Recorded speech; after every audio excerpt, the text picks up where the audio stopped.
Star heroine Keerthy Suresh వరుస సినిమాలతో తన క్రేజ్ పెంచుకుంటూ పోతుంది. ప్రస్తుతం బేబీ జాన్ మూవీతో ప్రేక్షకుల ముందుకు రాబోతుంది. ఇక మహానటి పర్సనల్ లైఫ్ విషయానికి వస్తే ఈ అమ్మడు గత కొద్ది కాలంగా స్నేహితుడు యాంటనీతో ప్రేమలో ఉంది. ఈ విషయాన్ని ఇటీవల ఇన్స్టాగ్రామ్ పోస్ట్ ద్వారా వెల్లడించిన విషయం తెలిసిందే. 15 ఏళ్లుగా రిలేషన్షిప్లో ఉన్నట్టు తెలుపుతూ దీపావళికి తీసుకున్న ఫోటోను షేర్ చేసింది. దీంతో ఒక్కసారిగా కుర్రాళ్ళ హార్ట్ బ్రేక్ అయిందనడంలో అతిశయోక్తి లేదు. ఇటీవల కీర్తి కుటుంబంతో కలిసి తిరుమల తిరుపతికి వెళ్లారు. ఈ క్రమంలోనే తన పెళ్లి గోవాలో జరగబోతున్నట్టు క్లారిటీ ఇచ్చిన సంగతి తెలిసిందే.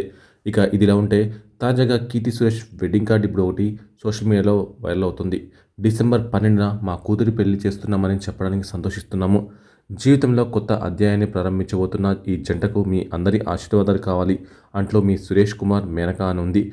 ఈ వెడ్డింగ్ కార్డ్ని బట్టి చూస్తే కీర్తి సురేష్ యాంటనీల పెళ్లి డిసెంబర్ 12న గోవాలో డెస్టినేషన్ వెడ్డింగ్ వేదికగా జరగనున్నట్టు తెలుస్తోంది.